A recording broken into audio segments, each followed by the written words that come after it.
Comment faire ma foi diminue? Comment faire ma foi diminue? La première des choses que nous allons établir, c'est qu'est-ce que la foi? Et pour répondre à cette question, nous allons prendre une première lecture qui se situe dans Hébreux 11 au verset 1. Hébreux 11 au verset 1. La parole nous dit ceci. Or, la foi est une ferme assurance des choses qu'on espère, une démonstration de celles qu'on ne voit pas. La foi, c'est ce que l'on espère, c'est ce que nous dit la parole, ce que l'on espère, une espérance de ce que l'on ne voit pas, une conviction de ce que l'on ne voit pas.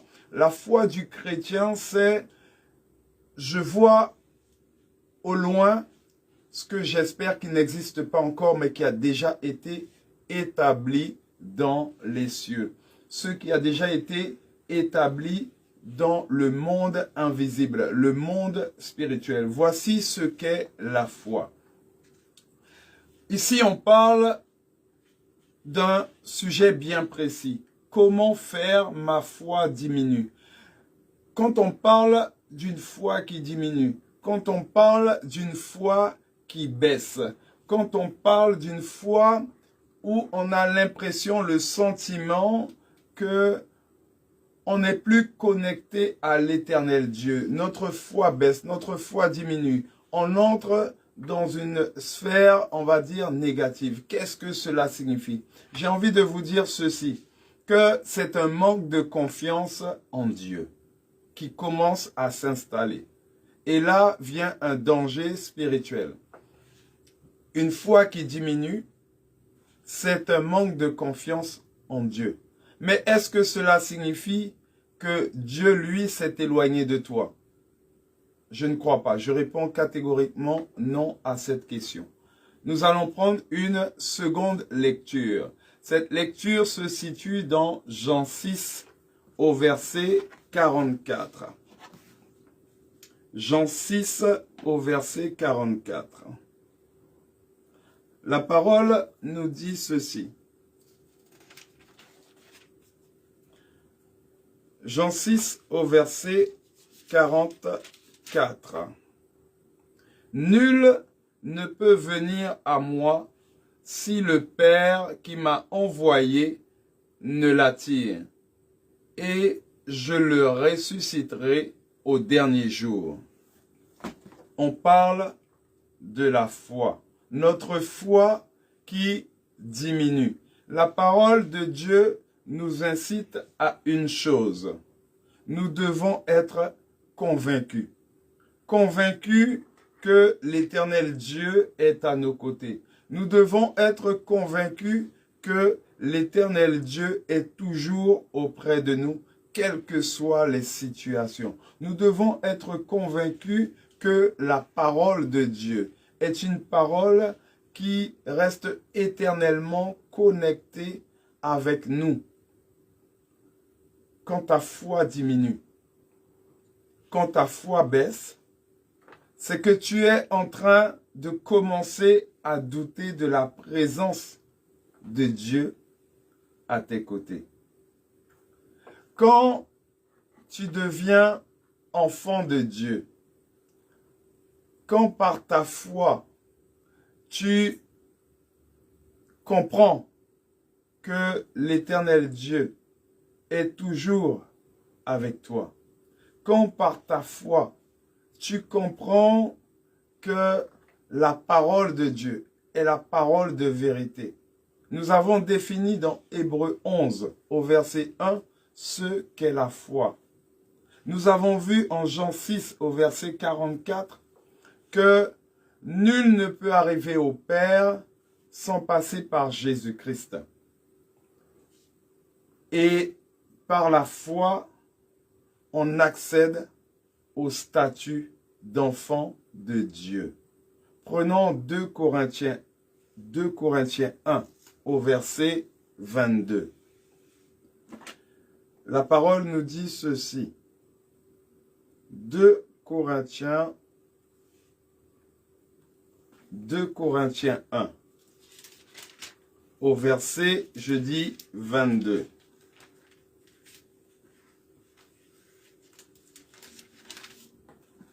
2 Corinthiens 1 au verset 22 nous dit « Lequel nous a aussi marqués d'un sceau et a mis dans nos cœurs les arts de l'esprit. » Sois convaincu de qui tu es. Sois convaincu que l'Éternel Dieu est éternellement avec toi. À partir du moment où il a mis sur toi, à partir du moment où il a mis sur toi son sceau, tu ne dois plus douter de l'Éternel Dieu à tes côtés. Quel que soit ce que tu vis, quelle que soit la situation, quels que soient les moments que tu passes dans ta vie, tu dois croire en la parole de Dieu.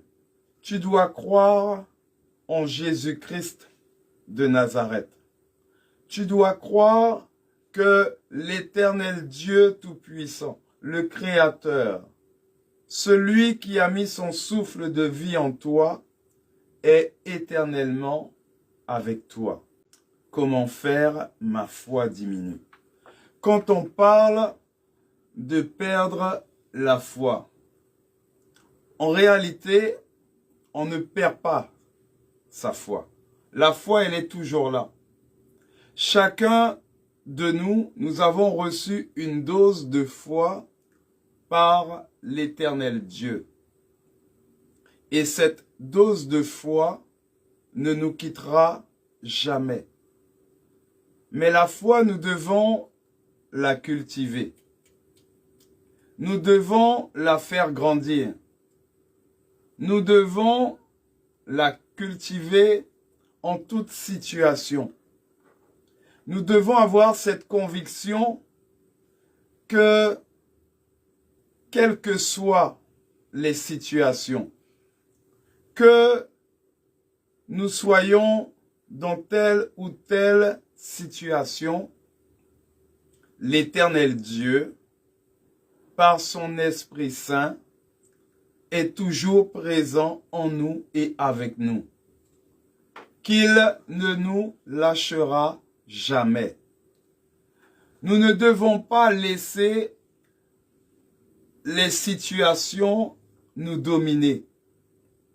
Nous ne devons pas laisser les situations nous écraser. Nous ne devons pas laisser le diable nous faire croire que parce que nous sommes dans le péché, que Dieu nous abandonne. Quand on parle, quand on proclame, quand on dit que l'on a une perte de foi, on ne perd pas sa foi. C'est simplement que l'on a une grande baisse de foi. Et là, la situation n'est pas du tout la même chose. La compréhension n'est pas du tout la même chose. Ce n'est qu'une baisse de foi. Et cette baisse de foi, elle vient d'où? Elle vient d'une période de doute. Cette baisse de foi, elle vient de questionnements que l'on a sur Dieu. On commence à cogiter. Quelqu'un est venu, nous a parlé, nous a planté une mauvaise graine, profite d'une situation dans notre vie compliquée et on commence à se questionner. On commence à avoir des doutes sur notre consécration à Dieu. On commence à se poser des questions sur l'Église parce que l'actualité fait que des situations qui ne sont pas normales se produisent. Mais je rappelle que nous devons, en tant que chrétiens, en tant que croyants, nous accrocher à Jésus-Christ de Nazareth.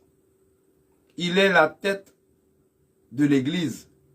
Nous sommes le corps de l'Église. On commence à se poser des questions sur la Bible. On commence à se poser des questions sur les Écritures. Parce qu'on ne comprend pas tout. Parce qu'on n'a pas les réponses à tout. Parce que on est entouré de personnes qui ne sont pas croyants. Et là, au lieu de faire évoluer notre foi, au lieu de faire grandir notre foi, eh bien, elle diminue. Et un matin, on se lève et on dit, j'ai perdu la foi.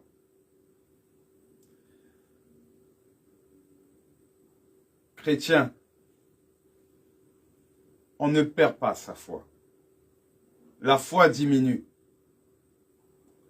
La foi, elle a été plantée en nous par l'Éternel Dieu. La foi, quand je parle de la faire cultiver, de la faire grandir, on franchit les paliers, on grandit dans la foi, dans les épreuves, dans les situations difficiles, dans les situations compliquées. C'est à ce moment-là que notre foi grandit.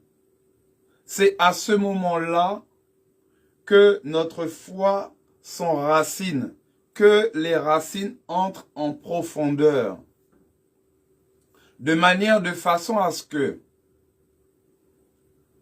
à l'avenir, quand nos enfants se retrouvent dans des situations compliquées, quand nous-mêmes nous nous retrouvons dans d'autres situations compliquées, notre foi n'est plus à l'échelle où elle était. Notre foi est passée à un autre niveau. Elle a franchi les paliers. Elle a monté les marches d'escalier. On a une référence. On sait que voilà où j'étais, voilà où je suis. Voilà la situation dans laquelle je me trouvais. Et grâce à cette situation, aujourd'hui, je suis capable, je suis en mesure, je le sais, que je suis en mesure d'affronter la situation dans laquelle je me trouve. La foi ne disparaît pas. Le malin veut te faire croire que Dieu t'a abandonné. Le malin veut te faire croire que Dieu s'est éloigné de toi. Le diable va passer par ton entourage, par tes proches, par ton confident, ta confidente, ton conjoint, ton époux, ton épouse, qui tu veux, tes enfants, qui tu veux. Le diable va passer par quelqu'un de proche pour te faire croire que tu n'es pas digne d'aller à l'église. Le diable va te faire croire que tu n'es pas digne d'être enfant de Dieu. Le diable va te faire croire que tu n'es pas digne de prier. Le diable est en train de prendre sa pelleteuse et de creuser pour déraciner ton arbre, l'arbre de la foi, l'arbre qui te permet d'évoluer, l'arbre qui te permet de grandir. Le diable, par tes pensées, va te dire, mais regarde, hier, je t'ai vu dérober. Hier, je t'ai vu avec un tel ou un tel. Le diable va te faire croire que hier, tu étais dans l'adultère. Tu n'es pas digne d'être enfant de Dieu. Le diable va te faire croire que hier, tu as parlé sur ton responsable d'église. Tu n'es pas digne d'être enfant de Dieu. Et voilà comment il fait pour que notre foi diminue. Au point que l'on puisse dire que notre foi, on l'a perdue. Le diable met le doute dans nos têtes. Le diable met le doute dans notre esprit. Le diable met les querelles dans l'église. Le diable met le doute quand on lit la parole de Dieu. On a le sentiment de ne plus rien comprendre. Et là, on se dit, mais c'est vrai. Peut-être que je devrais ce dimanche rester chez moi. Peut-être que aujourd'hui, je devrais ne pas prier. J'attends. Mais j'attends quoi? Qu'est-ce que tu attends? Tu attends que Satan te dise, ok, aujourd'hui c'est bon, tu peux retourner prier, mais il ne le fera jamais. Chrétien, tu dois comprendre une chose. Tu ne seras jamais parfait. Celui qui te dit que tu dois être parfait pour prier, il a menti. Celui ou celle qui te dit que tu dois retrouver telle situation pour revenir à la prière, il a menti. Celui qui te dit, tu es pécheur, tu ne peux plus prier parce que j'ai vu ce que tu fais, j'ai vu ce que tu as fait. Tu dois un instant t'éloigner de la parole de Dieu, t'éloigner de ta foi, il a menti. Dieu lui-même te dit que nul n'est parfait dans ce monde. Dieu lui-même te dit que nul n'est parfait. Mais toi, tu doutes. Toi, tu écoutes. Tu te laisses envahir. Tu te laisses écraser par le mensonge du diable. Repartons en musique et voyons comment l'Éternel est bon. Comment surmonter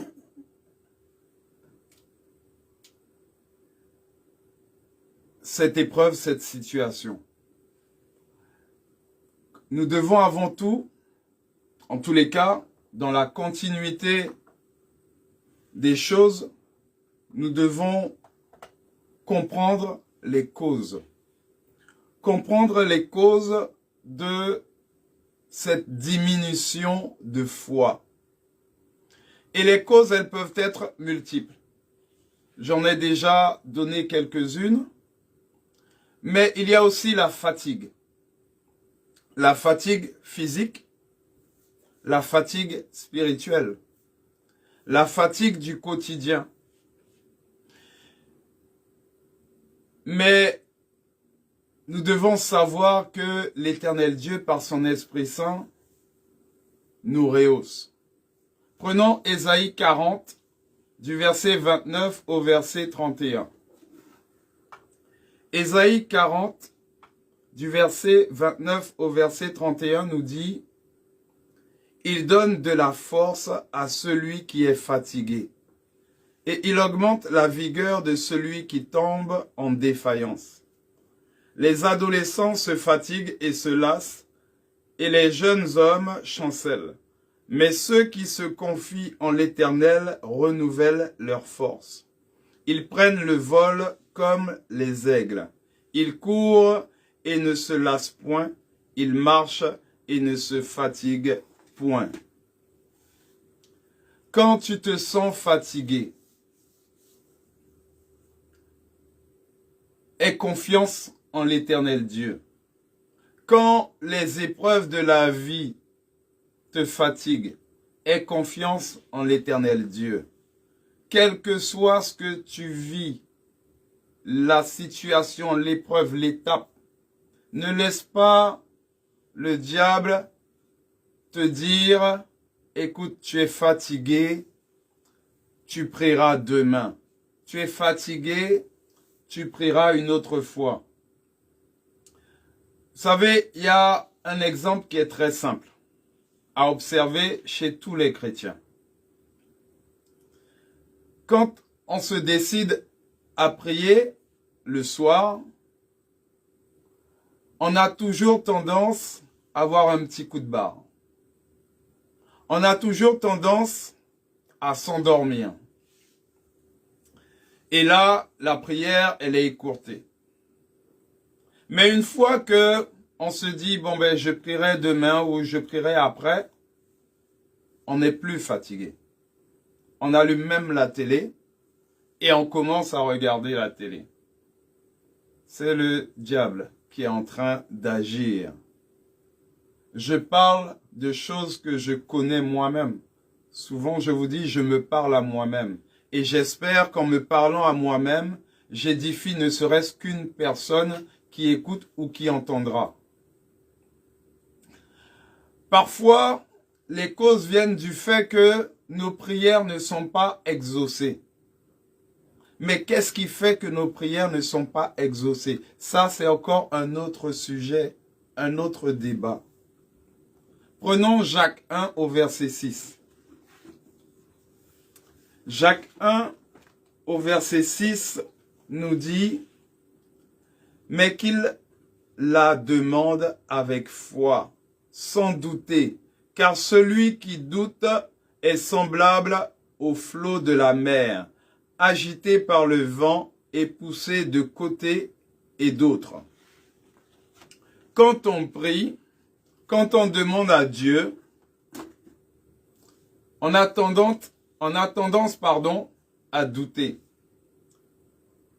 Et encore une fois, c'est un assemblage de Satan. Oui, aujourd'hui, je parle du diable, parce que c'est lui qui agit en ce sens. Il fait de manière à ce que, quand on demande à Dieu, on se dit, mais est-ce que l'Éternel Dieu va agréer? Est-ce que l'Éternel Dieu va donner? On est en train de prier, mais on cogite en même temps. Quand tu vas devant l'Éternel Dieu, tu vas avec conviction, tu vas avec foi, tu vas avec l'autorité du Saint-Esprit, le respect du Saint-Esprit, mais l'autorité du Saint-Esprit. Parce que l'Éternel Dieu sait déjà ce que tu veux lui demander. Il sait déjà ce dont tu as besoin. Il veut simplement que tu viennes et que tu le proclames de ta bouche et que tu le demandes de ta bouche. Mais ce que tu vas demander, si tu vas le demander avec foi, avec une prière de foi, de conviction, c'est déjà lié dans les cieux, c'est déjà accordé dans les cieux. Il faut juste la manifestation qui se fasse sur le monde, sur la terre, dans le monde des vivants. Mais le diable te dit, écoute, hier tu as dérobé, avant-hier tu étais dans l'adultère, tu as frappé un tel, tu as insulté un tel. Ta prière ne peut pas être exaucée. Vas-y, demande, mais ta prière ne peut pas exaucer. Quand il te dit vas-y, demande, mais il a déjà planté la graine dans ta tête. La mauvaise graine a été plantée dans ton esprit. Et toi, tu vas au-devant de la face de l'Éternel, tu vas devant le trône de Dieu, mais tu vas à reculons. Alors que l'Éternel Dieu, lui, il a déjà agréé ta prière. Simplement, il attend que tu la proclames de ta bouche. Quelles sont les causes? C'est aussi l'isolement. On se sent seul. On est accompagné par de mauvaises personnes. Ou alors, on est accompagné par un environnement qui ne croit pas en Dieu. Un environnement qui nous incite à autre chose que la parole. On est dans un environnement où chaque fois que l'on parle de Dieu, on est regardé de travers. J'aime souvent dire, la majorité n'a pas toujours raison. Jésus fait la majorité, mais il marchait seul. Mais il demandait de le suivre. La majorité ne l'influençait pas. C'est lui qui influençait la majorité. Dans le nombre. Qu'est-ce qui remet aussi en cause? Ce sont les péchés non confessés. Qu'est-ce que j'entends par péché non confessé? Et je le dis clairement devant vous, sans aucune honte. Chaque matin, chaque soir, à tout instant de la journée, je me repens. Je vais devant la face de l'Éternel Dieu et je me repens. Je parle à la verticale. Je ne parle pas à l'horizontale. Je demande pardon à Dieu. Je demande pardon à mon Père, à mon Créateur.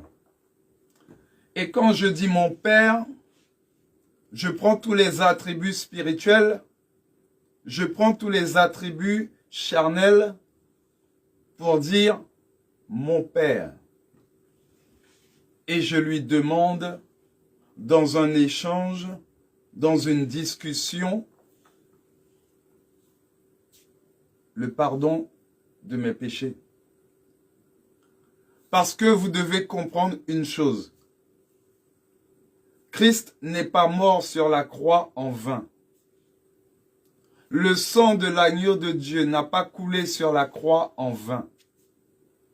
Le seul péché que la Bible dit qui ne sera pas pardonné, c'est le blasphème du Saint-Esprit. Il n'y a pas d'autre péché que celui qui dise que ton péché ne sera pas pardonné, il t'a menti. Le seul péché que la Bible dit, que la parole de vérité dit, qui ne sera pas pardonné, c'est le blasphème du Saint-Esprit. Parce que là, tu es en train de mentir sur Dieu. Le Dieu qui t'a créé, le Dieu créateur, le Dieu qui t'a donné le souffle de vie. Même quand tu ne crois pas, ne blasphème pas sur celui qui croit, sur le Dieu de celui qui croit. Respecte sa foi. Respecte sa religion. Quelle que soit sa religion, respecte-la. Parce que il a conviction en sa religion. Et la parole de Dieu dit que quand tu n'as pas de conviction en ta parole, en ton Dieu, c'est un péché. Donc respecte sa religion. Comprendre les causes, c'est parfois un sentiment d'abandon. On se sent abandonné. Abandonné par qui? Abandonné par Dieu? Abandonné par l'Esprit Saint? Je l'ai dit en début d'émission. L'Éternel Dieu a planté en chacun de nous une dose de foi. Nous n'avons pas tous la même dose. Mais nous avons la possibilité chacun de cultiver notre dose de foi et de la faire grandir. Voilà pourquoi celui qui vient d'être converti peut aller beaucoup plus loin, beaucoup plus vite que celui qui est là, qui est converti depuis 10 ans. Parce que chacun cultive sa foi à sa façon, à sa manière, avec sa force. Prenons Jérémie 29, au verset 11.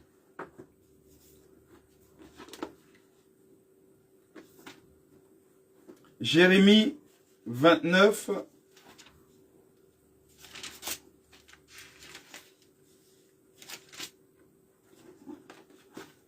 Jérémie 29 au verset 11 nous dit: Car je connais les projets que j'ai formés sur vous, dit l'Éternel. Projets de paix et non de malheur, afin de vous donner un avenir et de l'espérance. Où c'est que l'Éternel Dieu t'a abandonné? Ça, ce sont les manipulations du diable. Moi, l'Éternel Dieu ne m'a jamais abandonné, quel que soit, et je le dis. Après, je m'entends quand je le dis, je m'entends quand je parle. Quelle que soit l'épreuve, quelle que soit la situation, quel que soit ce que je fais, quel que soit ce que je ferai, l'Éternel Dieu ne m'abandonnera jamais.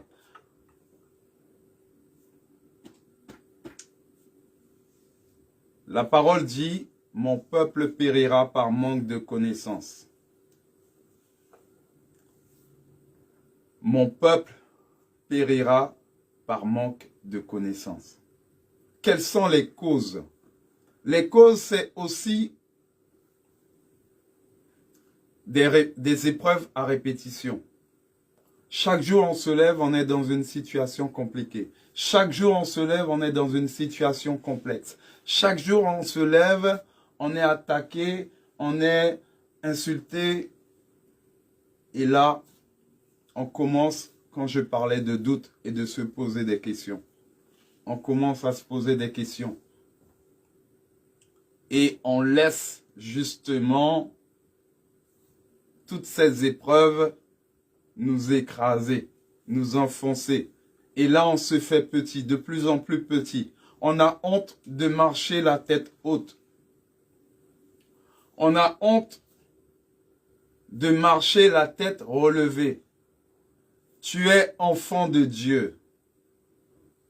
Quel que soit ce que tu traverses, tu es et tu resteras enfant de Dieu. C'est toi qui l'as choisi. Dieu ne t'abandonnera jamais. Nous sommes à la Pentecôte.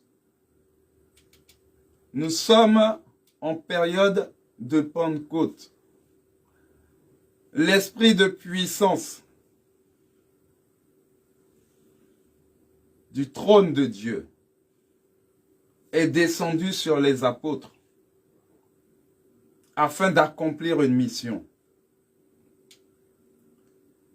L'Éternel Dieu ne t'abandonnera jamais. Le manque d'expérience avec Dieu fait que tu peux douter.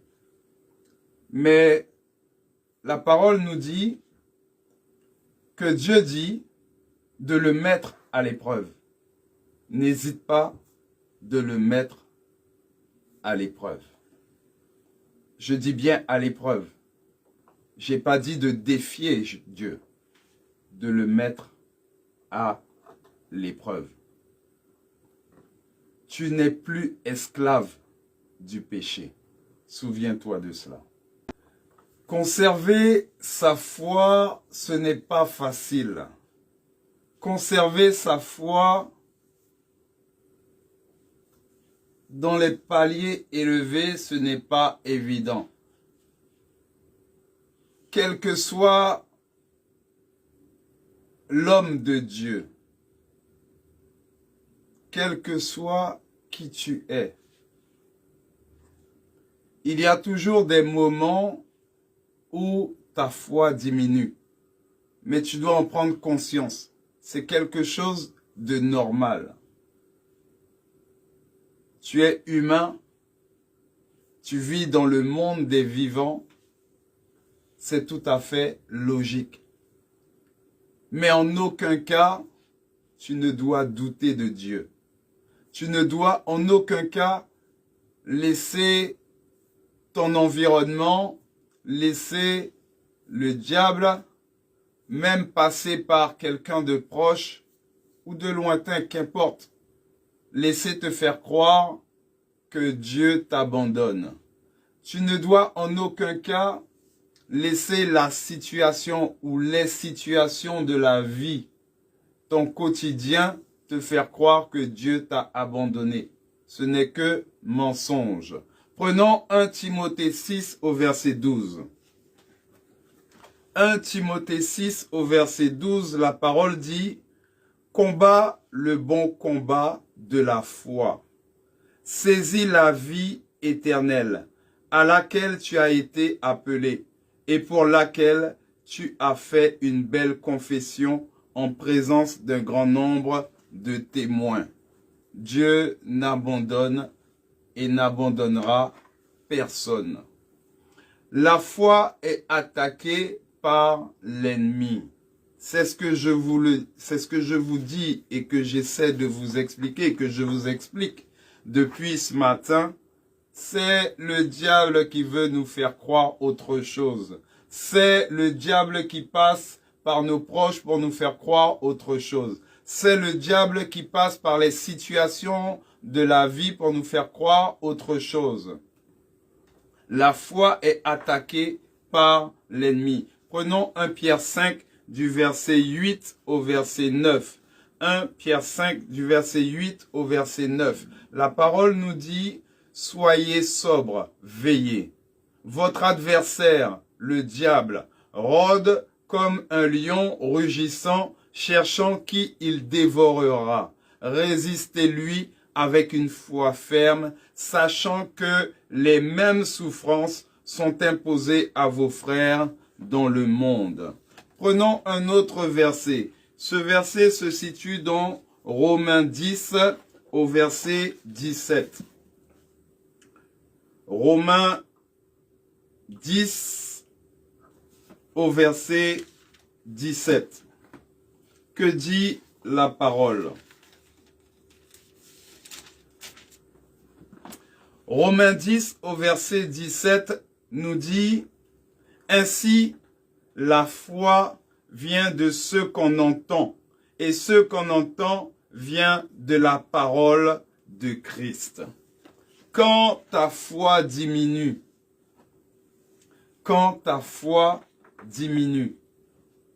plonge-toi dans la parole. Quand ta foi diminue, plonge-toi dans les Écritures. Quand ta foi diminue, ne serait-ce qu'un verset par jour, tu prends et tu lis. Comment maintenant surmonter? Comment surmonter cette situation? Comment surmonter cette épreuve? Je rappelle que le thème d'aujourd'hui est « Comment faire ma foi diminue ?» Comment faire ma foi diminue? Eh bien, comment surmonter cela? Tout simplement, prendre conscience qu'il s'agit d'un combat. Prendre conscience qu'il s'agit d'un combat spirituel. À partir du moment où tu prends conscience que c'est un combat spirituel, eh bien tu t'armes des armes spirituelles que l'Éternel Dieu a mis à ta disposition. Prenons Éphésiens 6 au verset 11. Éphésiens 6 au verset 11, la parole dit ceci. « Revêtez-vous de toutes les armes de Dieu, afin de pouvoir tenir ferme contre les ruses du diable. » Le diable n'aura jamais raison au-devant de toi. Satan n'aura jamais raison au-devant de toi. Tu dois continuer de prier. Tu ne dois jamais cesser de prier.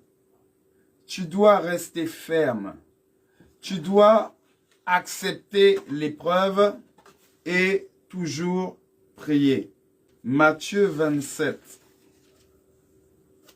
au verset 46. La parole nous dit: Et vers la 9e heure, Jésus s'écria d'une voix forte: Élie, Élie, lama sabachthani. C'est-à-dire, mon Dieu, pourquoi m'as-tu abandonné? Même Christ, sur la croix, a eu ce moment de faiblesse. Quand je vous dis que même les grands hommes de Dieu ont cette diminution de foi. Christ l'a eu, mais à aucun moment il a douté de son Père. Quand ces situations arrivent, tu dois te rappeler de tout ce que l'Éternel Dieu a fait pour toi dans le passé, de tous les bienfaits de l'Éternel Dieu, de tout ce qu'il a fait, et tu dois te dire que s'il l'a fait hier, il le fera aujourd'hui et il le fera demain. Prenez le psaume 103 du verset 2 au verset 5. Le psaume 103 du verset 2 au verset 5 nous dit « Mon âme bénit l'Éternel et n'oublie aucun de ses bienfaits. C'est lui qui pardonne toutes tes iniquités, qui guérit toutes tes maladies. C'est lui qui délivre ta vie de la fosse, qui te couronne de bonté et de miséricorde. C'est lui qui rassasie de bien ta vieillesse, qui te fait rajeunir comme l'aigle. » On doit s'assurer que notre foi repose sur Dieu, pas sur l'homme, pas sur la tradition. Si ta foi repose sur la parole de l'homme, si ta foi repose sur la tradition, eh bien sache que à la moindre épreuve, à la moindre situation compliquée, elle va s'effriter. C'est comme un immeuble. Si tu construis un immeuble sur les fondations d'une maison de plein pied, au bout d'un moment, l'immeuble va vaciller. L'immeuble va, à un moment donné, vaciller. Et au moindre vent, il va s'écrouler. Afin de conclure, je vais prendre un dernier verset. Celui-ci se trouve dans Ésaïe 40, au verset 31. À aucun moment, tu ne dois culpabiliser. Je rappelle que la culpabilité ne vient pas de Dieu. La culpabilité, c'est un arbre que le diable a planté dans ta vie spirituelle pour avoir autorité sur toi. La culpabilité, c'est un arbre de mauvais fruits que l'Éternel Dieu te demande de déraciner de ta vie spirituelle, de ta vie charnelle. La culpabilité ne vient pas de Dieu. À aucun moment, tu ne dois culpabiliser. Prenez Ésaïe 40 au verset 31. C'est le dernier verset que nous allons prendre en ce dimanche. Ésaïe 40 au verset 31. Mais ceux qui se confient en l'Éternel renouvellent leur force. Ils prennent le vol comme les aigles. Ils courent et ne se lassent point. Ils marchent et ne se fatiguent point. Tu ne dois jamais culpabiliser. Tu dois cesser de culpabiliser. Quand un homme, une femme arrive à te faire culpabiliser, ne lui en veux pas. Parce que la parole te dit que tu n'as pas à combattre contre la chair et le sang. Cette personne est manipulée pour te faire culpabiliser. Et Satan, le diable, sait que si cette personne-là vient te faire culpabiliser et qu'elle plante une graine en toi, dans ta vie charnelle, physique, spirituelle, que ton cœur va répondre à l'appel. Et tu vas flancher. Ainsi prend fin notre émission de ce jour.